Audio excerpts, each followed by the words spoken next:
Mic വായിക്കണം.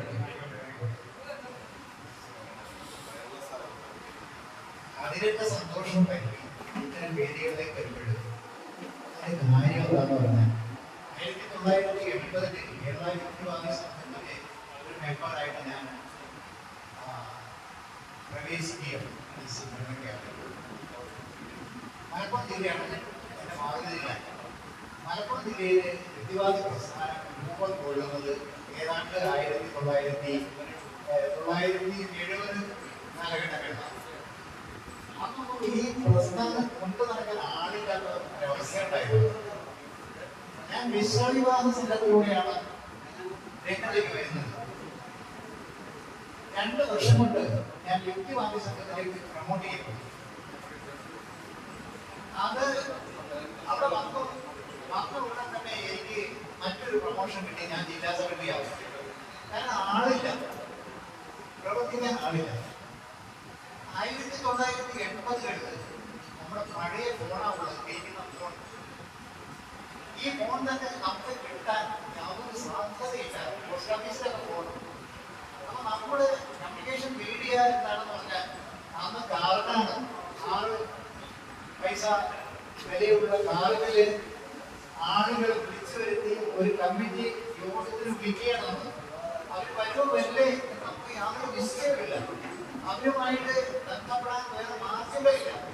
ആ കാലഘട്ടത്തില് മലപ്പുറം ജില്ലയിൽ യുക്തിവാദി സംഘം എന്ന് പറഞ്ഞാൽ ഞാൻ പോലീസ് ഡിപ്പാർട്ട്മെന്റിലായിരുന്നു ജോലി ചെയ്തിരുന്നത്.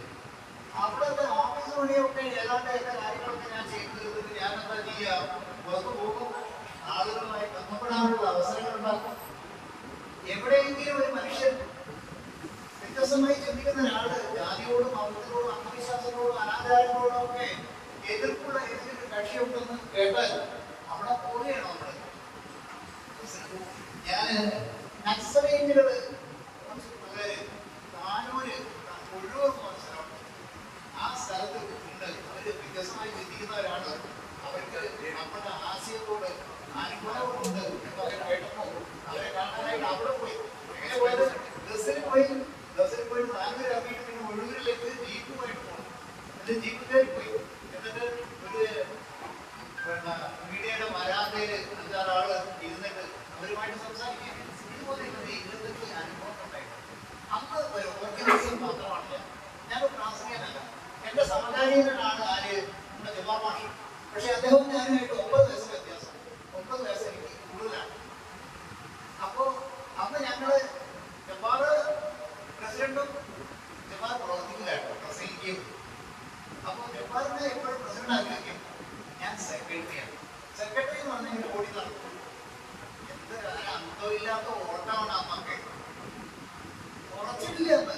അന്ന് ബുദ്ധി ഉറച്ചിട്ടില്ല, വിജ്ഞാനം വേണ്ട വിധത്തിൽ ആർജിച്ചിട്ടില്ല, യുക്തിവാദം കൃത്യമായി എന്താണെന്ന് മനസ്സിലാക്കിയിട്ടില്ല എന്ന കാലഘട്ടത്തിലാണ് യുക്തിവാദ സെക്രട്ടറി ആവും. അങ്ങനെ മലപ്പുറം ജില്ലാ സെക്രട്ടറി, പ്രസിഡന്റ്, സംസ്ഥാന കമ്മിറ്റി മെമ്പറൊക്കെ ആയിട്ട് കുറെ കാലം ആക്റ്റീവ് നടന്നു. 10 പേരെ കിട്ടിയിട്ടുണ്ടെങ്കിൽ വല്ലാത്തൊരു സന്തോഷം മനസ്സിലായി. അപ്പൊ 25 ആളുകൾ 50 ആളുകൾ കാണുന്ന ഒരു സദസ്സാണെങ്കിൽ വലിയൊരു സന്തോഷം. അതാണ് ഞാൻ അതിന്റെ സന്തോഷം. ഈ അതിന്റെ സന്തോഷം എനിക്ക് കിട്ടിയത് എവിടുന്നാണ്? പിന്നീട് 500,000 ആൾക്കാരൊക്കെ കൂടിയ കേരള യുക്തിവാദ സംഘത്തിന്റെ സംസ്ഥാന പിന്നീട് വരുന്നത് നമ്മുടെ സയൻസ് ടെസ്റ്റ് എടുക്കുന്ന ജനാർദ്ദനയുടെ ഈ കാര്യങ്ങളൊക്കെ പറഞ്ഞു. ഡോക്ടർ വിശ്വനാഥൻ, പ്രൊഫസർ രവിചന്ദ്രനും ഒക്കെ ഈ വേദിയിലൂടെയാണ് കടന്നു വന്നത്. ഞങ്ങളൊക്കെ സയൻസ് ടെസ്റ്റിന്റെ മെമ്പേഴ്സായിരുന്നു, ട്രസ്റ്റ് മെമ്പേഴ്സായിരുന്നു. അങ്ങനെയാണ് അവരിവിടെ കേരളത്തിൽ സ്ഥിരപ്രതിഷ്ഠ നേടിയ യുക്തിവാദികൾ സ്വന്തം ചിന്തകളുമായിട്ട് മാറിയത്. അവരൊന്ന് അംഗീകരിക്കുന്നു, ഏറ്റവും കൂടുതൽ അംഗീകരിക്കുന്നു. അതിനോടൊപ്പം ഇവിടെ ഏറ്റവും കൂടുതൽ സംഭാവനകൾ അർപ്പിച്ച കുറെ വ്യക്തികൾ ഒരാളാണ് നമ്മുടെ ജാമ്യം ലഭിച്ചത്. ഇസ്ലാമിക വിമർശനം ഇത്രയേറെ നടത്തിയിട്ടുള്ള മറ്റൊരു വ്യക്തി പോലും അത്ര റോളില്ല എന്നാണ് മനസ്സിലാക്കുന്നത്. ഇസ്ലാമിനെ വിമർശിക്കാനുള്ള ശക്തി കേരളത്തിൽ കിട്ടുക, മലപ്പുറം ജില്ലയിൽ കിട്ടുക എന്നൊക്കെ പറയുന്നത് ചില്ലറ കാര്യമാണോ?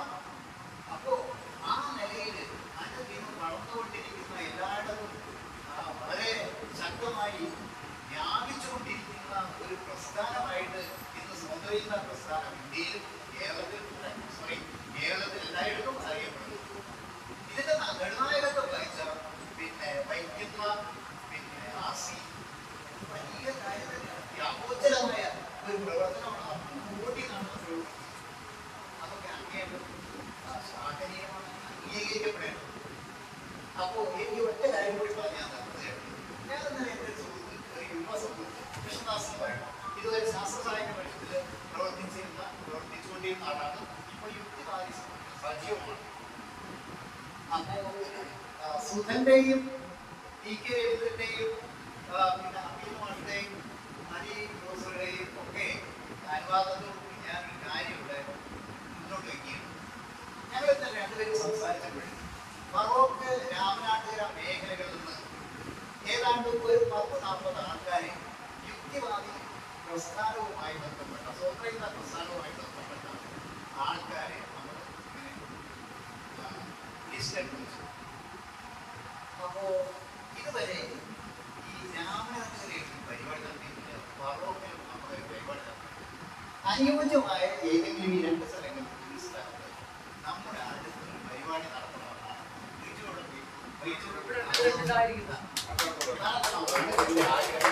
ആ ആഗ്രഹം ഞാൻ നിങ്ങളെയൊക്കെ മുമ്പിൽ വെക്കുന്നു.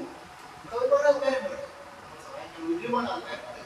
അപ്പൊ അങ്ങനെ ഒരു ആഗ്രഹം കൂടെ ഞാൻ മുന്നോട്ട് വെച്ചുകൊണ്ട് അതിന്റെ പ്രവർത്തനങ്ങളിലേക്ക് ഞങ്ങൾ വ്യാപൃതരാകും എന്നുകൂടെ പറഞ്ഞുകൊണ്ട് ഞാൻ എന്റെ പറഞ്ഞു.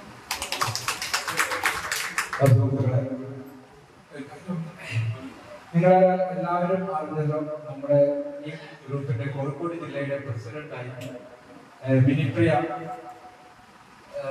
അംഗീകരിക്കപ്പെട്ട കാര്യം. വിനിപ്രിയ എന്ന് എഴുതിയിട്ടുണ്ടോ? ഇതാണ് നമ്മുടെ പ്രസിഡന്റ്. നമ്മൾ വനിതാ പുരുഷനല്ല പറയാം, അങ്ങനെ ഒരു ക്ലാസിഫിക്കേഷൻ ഇല്ല, വ്യക്തിയാണ്. അപ്പൊ വിനിപ്രിയ മുന്നോട്ട് വരണം. വിനിപ്രിയന്റെ 2 മിനിറ്റ് സംസാരം എല്ലാവരും ശ്രമിക്കാൻ ആഗ്രഹിക്കുന്നുണ്ട്. 2 മിനിറ്റ് പ്രസിഡന്റ് അങ്ങനെ ഒഴിയാൻ പാടില്ല. 2 മിനിറ്റ് സംസാരിച്ചിട്ട് എല്ലാവരും നമ്മൾ ഐക്യദാർഢ്യം പ്രഖ്യാപിക്കുകയാണ്. വിനിപ്രിയക്ക് വേണ്ടി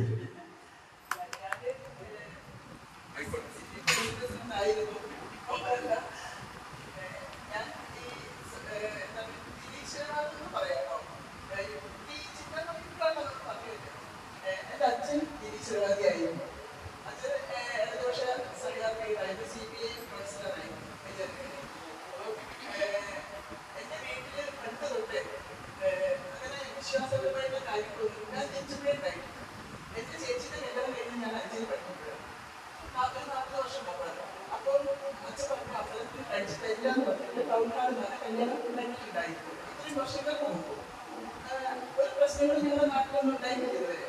കാരണം ആ ചുറ്റുപാടുകളും അതുമായിട്ട് ബന്ധപ്പെട്ട് ഇങ്ങനെ ഒരു ഹിന്ദുക്കളുടെ ഇടയിൽ ഉണ്ടാകുന്ന പ്രശ്നങ്ങളൊന്നും അവിടെ അങ്ങനെ ഉണ്ടായിട്ടില്ല. ഒരു കാര്യം ഞാൻ ആ കാലഘട്ടത്തിലൊന്നും വിശ്വാസപരമായിട്ട് ഞാൻ കണ്ടിട്ടില്ല. പക്ഷെ അത് ഇപ്പോഴാണ് കാണുന്നത് ചുറ്റുപാടത്തൊക്കെ. കാരണം ഞാനൊരു പോസ്റ്റ് ഇട്ടൊക്കെയാണെങ്കിൽ, ഞാനൊരു ഫേസ്ബുക്കിൽ സ്റ്റാറ്റസ് ഇട്ടൊക്കെയാണെങ്കിൽ പ്രത്യേകിച്ച് ഹിന്ദു കമ്മ്യൂണിറ്റിയിലുള്ള ആളുകൾ ഇങ്ങനെ അതിനെതിരായിട്ട് പറയുന്നത്. എന്റെ അഭിപ്രായത്തിൽ കുറച്ചു കാലം മുമ്പ് വിശ്വാസം ഉണ്ടായിരുന്നെങ്കിലും തീവ്രത കുറച്ച് കുറവായിരുന്നു എന്നാണ് തോന്നുന്നത്. ഇപ്പൊ അത് കൂടി വരും. അപ്പോൾ നമ്മുടെ ഇടയിൽ പ്രവർത്തനങ്ങൾ കുറച്ചുകൂടി പലരും മിണ്ടുന്നില്ല. നമ്മളെ മുന്നിൽ വെച്ചിട്ട് എന്തെങ്കിലും വിശ്വാസപരമായിട്ടുള്ള കാര്യങ്ങൾ പറയുന്നതിന് എതിർക്കാതെ അംഗീകരിച്ചു കൊടുക്കുകയാണ് ചെയ്യുന്നത്. അത് പാടില്ല, നമ്മളത് എതിർത്ത് പറയണം, എന്നാലും നമുക്ക് മുന്നോട്ട് പോകാൻ പറ്റുമോ? പക്ഷെ പലരും പറയുന്നില്ല, പേടിച്ചിട്ടായി.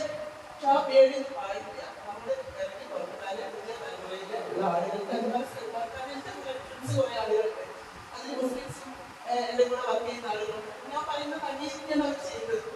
കാരണം അവരതിനെ എതിർക്കുന്നില്ല, അത് അങ്ങനെ തന്നെയാണ് എന്നാണ് പറയുന്നത്.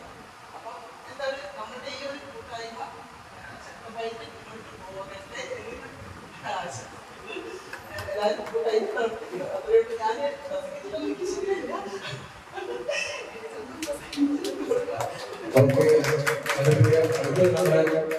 സെക്രട്ടറിയായി തെരഞ്ഞെടുക്കപ്പെട്ട ജിഷ എന്ന വ്യക്തി, നമ്മൾ ലിംഗം പറയുന്നില്ല, ജിഷ എന്ന വ്യക്തി നിങ്ങളോട് താൻ ഏറ്റെടുത്തുകൊണ്ട് സംസാരിക്കും.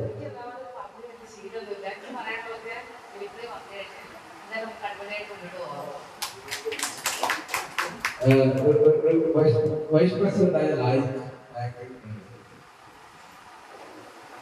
ഞാൻ കഴിഞ്ഞ ഏകദേശം എന്റെ വയസ്സിന്റെ 3-2 ഭാഗം യുക്തിവാദിയാണ്. പക്ഷെ ഞാൻ ഇത്രയും യുക്തിവാദികൾ ഒരുമിച്ച് കണ്ടിട്ടേയില്ല. എന്റെ മാമൻ ഒരു യുക്തിവാദി ഉണ്ടായിരുന്നു. ആളാണ് എന്നെ ബുക്ക് തന്ന് ഇങ്ങനെ ആക്കിയത്. പിന്നെ കൊറോണ വന്നിട്ടാണ് എല്ലാവരും ഒറ്റപ്പെട്ടത്. ഞാൻ പണ്ടേ ഒറ്റപ്പെട്ടാ ചെയ്തുകൊണ്ടിരുന്നത്. കാരണം കുടുംബത്തിൽ പറ്റത്തില്ല, മരിച്ചാൽ പറ്റത്തില്ല, കല്യാണത്തിന് പറ്റത്തില്ല. അപ്പൊ ഒരു കൂട്ടത്തിനെ കൂടെ ജീവിക്കുക എന്നുള്ളത് ഇപ്പൊ